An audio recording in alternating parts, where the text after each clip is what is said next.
Lorenzo Mischianti, accendiamo le luci. Buonasera Lorenzo, come stai? Bene, grazie. Allora, anche tu sei un'eccellenza particolare, famosa, ormai hai vinto un sacco di premi. Anche tu, fammi un po' il curriculum vitae. Da dove nasce l'azienda, ricordando il papà romano, un grande bel personaggio che ci lascia da un po', però ha lasciato il segno. Sì, indubbiamente. L'azienda nasce nel 1992, però quella di mio padre insieme a mia sorella, perché c'era anche mia sorella in quel periodo. Che salutiamo, abbiamo voluto stare qua con noi, buonasera. Sorella che si chiama? Sabrina. Buonasera Sabrina. Mio padre è arrivato da un'esperienza ventennale in Caffè Splendid, emigrato in Piemonte, e ha lavorato da 20 anni in Caffè Splendid, ha imparato il mestiere, poi è ritornato nel suo paese nativo, Taglio di Po, e ha aperto questa torrefazione in 80 metri quadri a Villaggio Perla. Pian pianino siamo cresciuti. Nel 98 mio padre fece un brevetto, quel famoso macchinario per fare i disegnini sul cappuccino, con il cuore, il cacao e la margherita, venduto in tutto il mondo, e poi ci siamo specializzati nella produzione di caffè monoporzionato nel 2001, quando entro in azienda io. Credo in questo progetto qua del monoporzionato, ha avuto i suoi risultati, perché ancora tutt'oggi abbiamo delle crescite importanti. Cosa succede? Mio padre nel 2003 costruisce questa prima macchina con le sue mani, un inventore un po' eccentrico, per produrre le capsule, fatta con le sue mani, una macchina che andava a 60 capsule al minuto.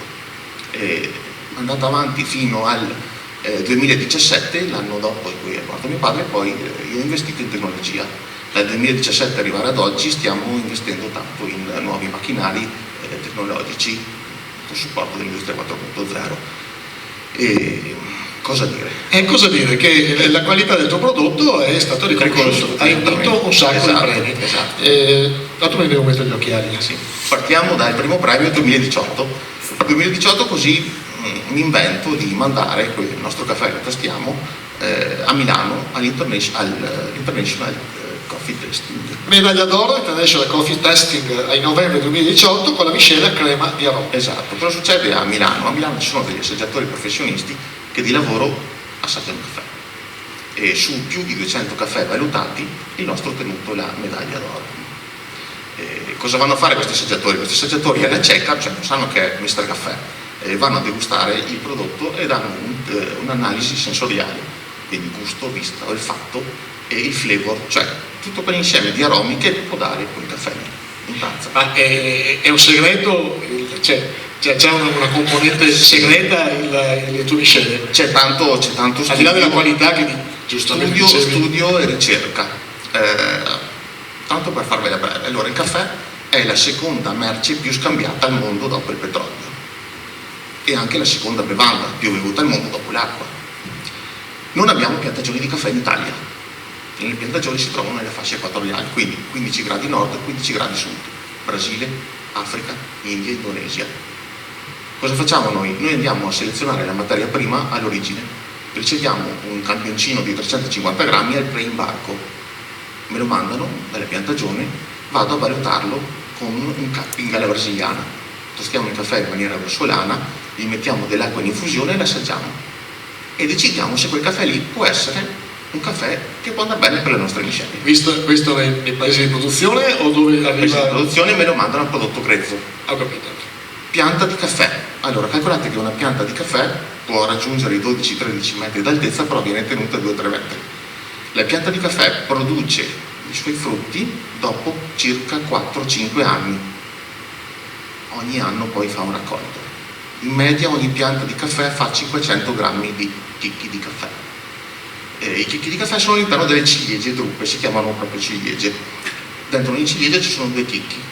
Gli agricoltori vanno a raccogliere queste ciliegie qua, le lavorano, le spolpano, le mettono all'interno di sacchi. Questi sacchi qua vanno su in nave, tempo 20-30 giorni, arrivano nei porti di Genova, Trieste, Napoli, vengono consegnati a noi in torrefazione, dove andiamo a tostarli per poi o confezionarli in monoporzionato o darli al bar. Tutto questo procedimento per dopo voi vi trovate a casa e in 12 secondi bevete una tazzina di caffè.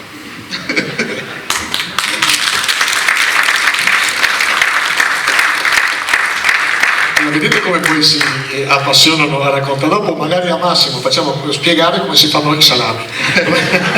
Va bene, ma dopo a noi chiediamo come si fanno le pizze, eccetera eccetera. A te chiediamo come si fa con le bacchette. Lui è un batterista, jazzista, sì, bravo. Vado veloce, tu mi hai mandato qua il curriculum, ci metto 3 ore a leggere tutto, perché poi ha vinto 2 stelle Superior Taste Award a Bruxelles, medaglia d'argento a Brescia, premio giuria internazionale sempre a Brescia nel 2020, 2 stelle Superior Golden Star nel 2020 a Londra, titolo di maestro artigiano conferito dalla Regione Veneto gennaio 2023, tra l'altro. Penso che tu sei uno dei più giovani maestri artigiani. Sono uno dei più giovani. Sì, perché di solito si premia cioè l'unico in Veneto che si occupa della lavorazione del caffè.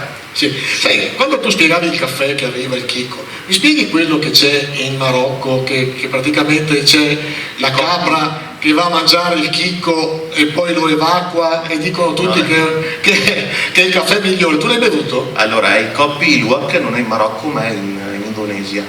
Ma è vero che la capra... Cioè, non è una capra, è uno zibetto, è un animale che una volta era stato bravo. E come si chiama il caffè? Kopi Luwak. Io pensavo un altro nome, pensavo un altro nome. Praticamente la capra mangia. No, è questo animale qua, uno zibetto, è proprio sì. scoiattolo. E quindi viene fuori già tostato? No. O già da quella capsula? No. Lo mangia, i suoi enzimi della digestione gli fa prendere questo aroma, dicono che io non l'ho mai assaggiato. Dicono che sia un caffè dolcissimo anche se viene defecato. Quindi. Mi piacerebbe trovare un titolo per questo caffè qua. È un caffè che, ve lo dico anche sinceramente, gli stili non sono nascosti. Costa a noi acquistare un chilo di questo caffè qua sui 100-110 euro chilo. Si fa pagare. Però ci sono molti caffè che vengono selezionati da delle farm dove noi conosciamo direttamente l'agricoltore, che fanno una raccolta scrupolosa, che abbiamo risultati in tazza molto ottimali. Sono quelli che poi alla fine mi hanno fatto vincere questi concorsi qua, perché abbiamo il contatto diretto con la piantagione, sappiamo come lavora lo suo caffè, che noi anche tra l'altro li paghiamo in più.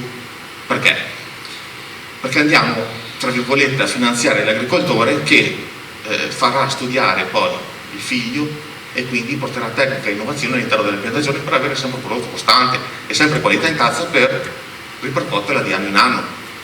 Tu hai detto che hai fatto degli investimenti importanti. Sì. Nei tuoi progetti è di diventare un'azienda molto più grossa anche dal punto di vista imprenditoriale, o la tua dimensione familiare secondo te è la tua caratteristica e dovrà rimanere? Perché anche Massimo ha detto, la vostra è un'azienda importante, però anche voi cercate di mantenere una dimensione quasi familiare e non di grande portata con centinaia di dipendenti eccetera. Sì, la tua idea è questa? Allora, calcolate che noi non vendiamo alla GDO, non vendiamo crossisti, ma andiamo a vendere direttamente ai clienti finali. Noi al giorno d'oggi con l'e-commerce, noi abbiamo un e-commerce, vendiamo in tutta Italia, mandiamo il nostro caffè a partire da Milano, arrivare fino a Napoli anche, quindi è già un bello mandare caffè. E dove là si credono, sono bravi, niente da dire. Però mandare caffè a Napoli, mandare caffè a Roma, mandare caffè in Sardegna e in Sicilia sono delle belle soddisfazioni. Poi ha vinto a Napoli con la pizza napoletana, dopo ci spiegheranno. Però no, la dimensione nostra è una crescita costante, che non sia, magari bisogna anche stare attenti a volte a fare passo, mio padre lo dice sempre, bisogna stare attenti a fare il passo più lungo della gamba che portare. Ma è all'estero che i vostri prodotti sono, c'è ancora il made in Italy importante, oppure è stato soppiantato anche magari rovinato da tante speculazioni che hanno fatto, non solo, ma anche tante contraffazioni, specialmente nel settore alimentare, oppure il prodotto italiano è ancora un marchio, un brand importante? È molto sentito i nostri caffè, ovviamente all'estero sì, però ti dirò, Leandro, che all'estero sono anche là bravi a fare, ci sono anche delle buone torrefazioni. Magari cosa c'è all'estero? All'estero utilizzano metodi alternativi per l'estrazione. Noi siamo la patria dell'espresso, all'estero fanno caffè filtrato, caffè più, esattamente. Quindi il nostro caffè, per il metodo di tostatura che abbiamo noi qua in Italia, è un po' difficile penetrare il caffè, il mercato estero, a meno che noi lo vediamo per Espresso, allora sì, allora lì siamo. Però Espresso ha cominciato in tutti i paesi d'Europa, certo, ti chiedono Espresso, che dopo te lo fanno magari un pochettino più lungo del solito, però ancora prevale il metodo estrazione filtro. Guardate che noi in Italia siamo il nono consumatore in Europa. Il primo consumatore in Europa è la Finlandia, perché? Perché è il caffè lungo. Fa un caffè lungo, utilizzano più macinato, più polvere, quindi sono i primi. Lo chiedo a te, poi lo chiedo anche a Massimo. Voi siete tutelati proprio dal punto di vista contraffazione, ne abbiamo parlato prima, si vedono molto spesso nei giornali, nelle TV, prodotti contraffatti, il parmigiano oppure i formaggi, i salumi. Avete questo problema, questo terrore che... Beh, io nel mio settore no, sinceramente no, non c'è. E invece Massimo, nel vostro? No, nel settore alimentare in generale sì, c'è tanta contraffazione per quanto riguarda, ma noi rimaniamo degli artigiani, quindi contraffare un prodotto artigianale è difficile, quasi impossibile. Però credo che nel settore alimentare prodotti come il prosciutto di Parma, il parmigiano reggiano e il grana padano si dovrebbe vendere in tutto il mondo e dovremmo riuscire neanche a produrne abbastanza per soddisfare il mercato. Invece così non è, perché probabilmente, anzi sicuramente, tutti questi prodotti vengono contraffatti e ci sono grossi ostacoli per l'esportazione dei nostri prodotti. Quindi sì, i problemi ci sono, non nel nostro caso specifico, ma ce ne sono tanti. Sì. Grazie Massimo, facciamo un applauso a Lorenzo, perché lui quando parla del caffè il parco ti sta aiutando? Col parco c'è un progetto, abbiamo fatto un progetto a breve che non si è ancora concretizzato. Si voleva creare questo paniere delle deltizie.